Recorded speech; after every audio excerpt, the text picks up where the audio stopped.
Daúde, a organização dessa comitiva demonstra que existe preocupação do Congresso, né? Principalmente da bancada do agro com as negociações com a Europa, né? Na sua opinião, essa polêmica envolvendo o desmatamento de áreas na Amazônia pode afetar o acordo entre Mercosul e União Europeia?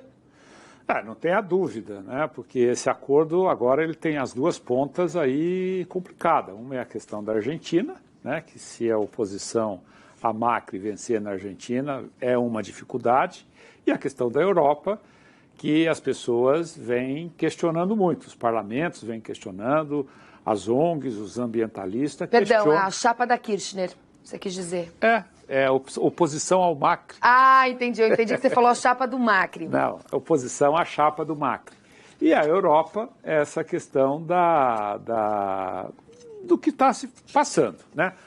Mas olha, meus amigos, eu tenho uma posição, eu acho que está correto, vamos levar lá para a Europa, levar, né, para alguns países, que a nossa agropecuária é sustentável. Isso não tenha dúvida que é sustentável. Você não precisa muito para chegar a essa conclusão. Quem conhece um pouco pode, sem dúvida nenhuma, chegar a esta conclusão. É evidente que o Brasil, por ser um país altamente competitivo, conseguir produzir com qualidade e com custo, né, para exportação, isso acaba levando a uma tentativa, né, de se valer dessa questão ambiental para poder denegrir a imagem do Brasil. O que mais também me deixa preocupado é com pessoas, né, que já ocupou o ministério, que conhece criticar o governo Bolsonaro. Né? Porque você vai acabar com o Brasil. Não, peraí. Aí deve ter interesses outros que não os interesses verdadeiros. Agora, Sueli, eu quero fazer aqui uma confissão a você. Outro dia eu fiz uma verificação nas áreas em que estão sendo comentadas como desmatamento. Tem fotos que aparecem nessas áreas que são fotos de reflorestamento, de eucalipto. Então eles mostram o eucalipto e o eucalipto no chão. Quer dizer, olha, estão desmatando a Amazônia. Quer dizer, eucalipto é uma floresta que se planta. Aí, quando você pega as áreas que eles colocam como desmatamento, estão no eixo de algumas estradas, como a BR-168, perdão. Então, possivelmente, essas áreas que estão sendo desmatadas são áreas que têm espaço dentro do Código Florestal para desmatar. São áreas legais. É isso que precisamos identificar. É legal ou não é legal? Porque se não for legal, tem que realmente punir, porque nós temos uma lei. Nós não podemos ter um país que descumpre lei. Né? Agora, e se essas áreas, né? Eu não estou aqui dizendo que não tem desmatamento ilegal, eu estou dizendo que precisa verificar. Aí, quando você pega as grandes reservas do bioma amazônico, você não vê desmatamento. Você vê no eixo dessas estradas. E o eixo dessas estradas que foram abertas na época do governo lá de 64, foram abertos. O BNDES o governo financiava o desmatamento porque ele queria realmente abrir. Daúde, mas você acha que essas visitas diplomáticas, como a comitiva que está sendo organizada em setembro, ela é suficiente ou o governo precisa ter ações mais energéticas e convincentes para... Eu acho que todos precisam ter ações mais energéticas. Eu conversava com o embaixador dizia para mim, Daúde, o que eu vou dizer se o cara vier aqui na minha embaixada e me perguntar, tem ou não tem desmatamento no Brasil? Eu não posso dizer que o satélite está errado. Eu tenho que dar uma justificativa. Então eu acho Você acha que as pesquisas existem, as provas existem, só falta alguém do governo vender isso de maneira correta para a Europa. As imagens do satélite são verdadeiras. Eu não estou, pelo amor de Deus, não estou aqui questionando os satélites, não. O que eu acho é que nós temos que ter uma linha de argumento.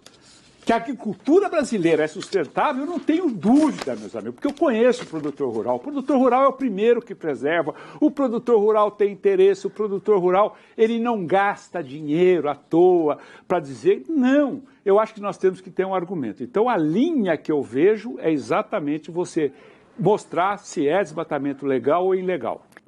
Se o governo precisa se esforçar mais para melhorar a imagem do agronegócio, a gente mostrou que uma comitiva, né, de parlamentares, Rodrigo Maia, Tereza Cristina, vai à Europa para vender o nosso peixe, né? Como dizem aí a língua popular brasileira. Ronaldo Mor, Jaguari, Rio Grande do Sul, o Brasil não precisa melhorar a imagem sobre o meio ambiente para ninguém.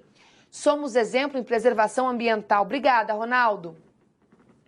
Olavo de Ávila, Poço Fundo, Minas Gerais.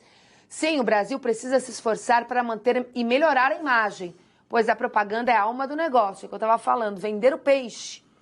Marcos Maruyama, nesse caso é o gado, a soja, o milho, todos os outros produtos agropecuários aí que a gente produz com tanta excelência. Marcos Maruyama, Agulha, São Paulo. Sim, acho que sempre precisa melhorar. O Brasil é um país muito rico em alimentos. Isso aí, Marcos. Obrigada pela sua participação. Fernando Duque, Valença, Rio de Janeiro. Foto bonita, Fernando. Acho que precisamos melhorar, sim, a imagem do agronegócio, porque é o agro que vem segurando o PIB. Obrigada, Fernando. Ademar Araújo, Lapa, Paraná. Precisa sim. É só falar a verdade e não mentir sobre o desmatamento na Amazônia. Seja ele qual for. É preciso ter fiscalização. Obrigada, Ademar. Marcos Monteiro, Jesuítas. Sim, o governo vem valorizando pouco a imagem do agronegócio. Já não basta ONG e artista com ideias poluídas e notícias mentirosas tentam regredir a agricultura e pecuária do Brasil. Obrigada, Marcos. Eugênio Vargas, Matelândia, Paraná. O agronegócio do Brasil é show. Não precisamos falar nada, os resultados falam por si só. Obrigada, Eugênio. Eu acho, Miguel, que também não é bem assim, né? Eu acho que a gente realmente precisa, sim, reforçar laços, cultivar diplomaticamente os nossos parceiros comerciais, porque a gente ainda tem muito caminho aí pela frente, né? Não tenha dúvida. O Brasil, quando nós analisamos o futuro, né? Porque o ser humano, perdão, o ser humano, ele vai continuar com essa mesma característica. A tecnologia evoluiu, você hoje tem inteligência artificial, você tem uma série de coisas, mas a produção de alimentos ela vai continuar por muitos anos, porque não vai haver uma modificação no DNA ou na característica do ser humano que vai continuar comendo. Então, quando nós olhamos todo o cenário mundial, nós percebemos claramente que o Brasil é o único no mundo que terá condições de atender essa demanda lá para frente. Mas para que nós possamos atender essa demanda, nós temos que estar integrado no conjunto da sociedade. Porque hoje, por mais que nos questionem, o Brasil faz isso. Não, eu acho que temos erros, sim, mas quando nós olhamos de satélite, da visão, né, do nosso agronegócio, a gente percebe que o Brasil melhorou muito. A questão da pecuária, né? A genética, quem lembra há 30 anos, como nós chegamos agora? A produção, a produtividade.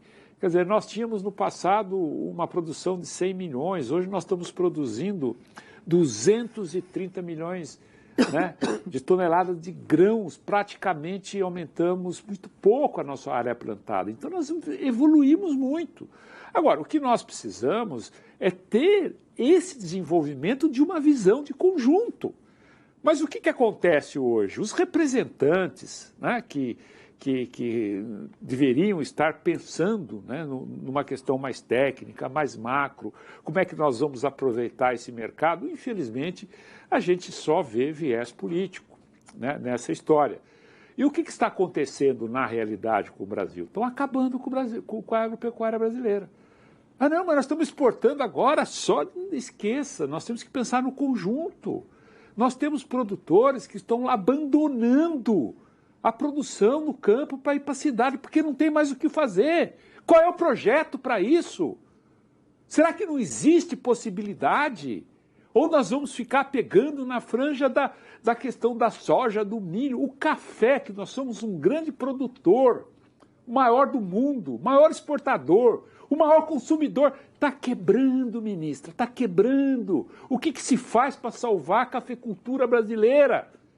A hora que afundar não dá mais tempo. A questão do lácteos, a questão do arroz. Doutora Afonsinha agora falou desse financiamento. Nós vamos financiar, nós vamos renegociar a dívida. Esse financiamento é o seguinte, ou você consegue fazer ou ele acaba com você, porque é mais de 10% de juros. Então, é o conjunto que nós temos que pensar, porque chega uma hora, sabe o que vai acontecer? Nós vamos ter problemas de oferta gravíssimos. Em economia, quando você tem um problema de oferta, você acaba distorcendo toda a sua taxa de juros, o seu câmbio. Ou vocês acham que nós estamos indo bem? Eu não acho.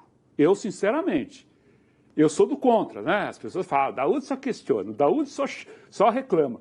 Mas eu estou junto daqueles que estão sofrendo. A cadeia do agronegócio, ela é muito extensa. Né? Você vê a análise, hoje o dólar a 4,7, a soja foi vendida a tanto, com prêmio de tanto no Porto de Santo. Mas o que isso vai ajudar o produtor? O produtor já fez a sua parte, hoje ele não se beneficia desses momentos, dessas oportunidades. Então nós temos que ajustar a nossa política agrícola, porque, olha, a nossa indústria acabou. Nós não temos mais indústria. Para que a nossa indústria seja competitiva, nós temos que investir muito em educação, coisa que não vai acontecer. Muito em tecnologia, que não vai acontecer. Você pega o Brasil inteiro, nem internet tem. Vai para esse interior do Mato Grosso, Sapezal, a Campo Novo do Parecis, que são grandes produtores de grão, não tem internet. Aí o governo vai lá, não, vamos emitir nota fiscal eletrônica. Então essas coisas que você começa a ficar chato como eu sou, ficar crítico como eu sou, porque eu não encontro ninguém que venha me questionar a respeito disso. Porque a gente, quando analisa o conjunto, a gente tem que realmente ter uma conclusão. Então, eu aproveito essa oportunidade, meu amigo, para dizer para você o seguinte, nós temos que questionar. Nós não podemos baixar a cabeça. Você vê as injustiças que estão fazendo com o Brasil. O Brasil não merece isso. Então, portanto, olha, temos que nos unir e temos que combater aqueles que estão destruindo a agropecuária brasileira. Tenha coragem, mostre a cara, porque você não vai se arrepender.